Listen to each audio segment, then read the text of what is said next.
Alright, sa part 7 na ta.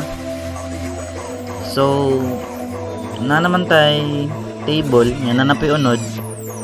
So, mag-try tag, select queries, or select close.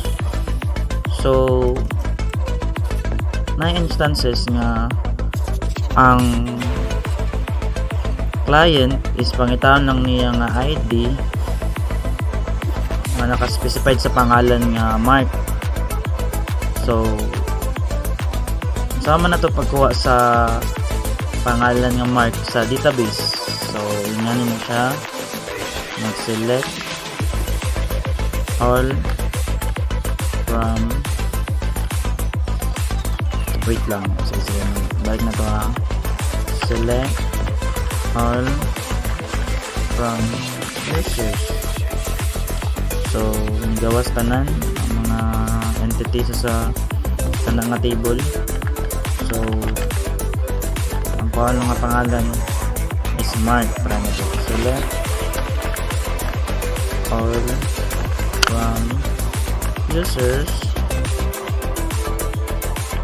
where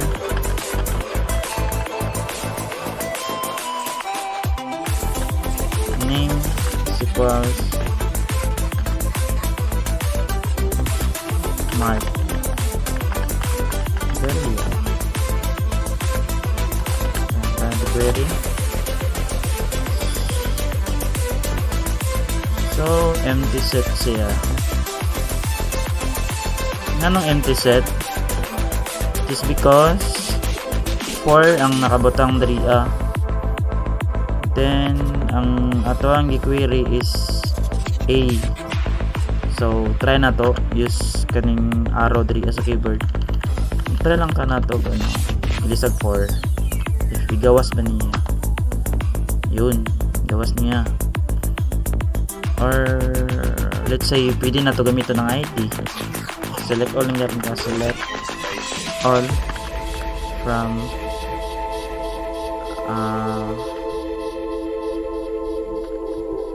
ID. Isang ID from users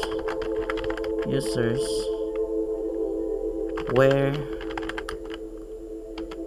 tapos user ID niya is equals 3.